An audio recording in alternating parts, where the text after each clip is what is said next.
YouTube Shorts. Hey guys, I want to show you quickly how to make this beautiful breakfast sandwich. Alright, so we've got 2 slices of Texas toast. We're going to put those in the toaster. We'll come back to our pan. The pan is hot. Put down our ring mold butter.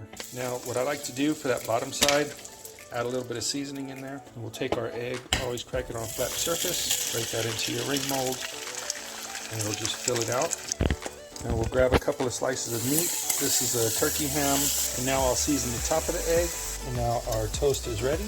I'll go ahead and I'll grab that ham and put it on the bread there. And now we can give this egg a flip. Now I've got my piece of cheese. I'll put it over here on the toast. Check our egg, make sure it's done. This is the way we like it.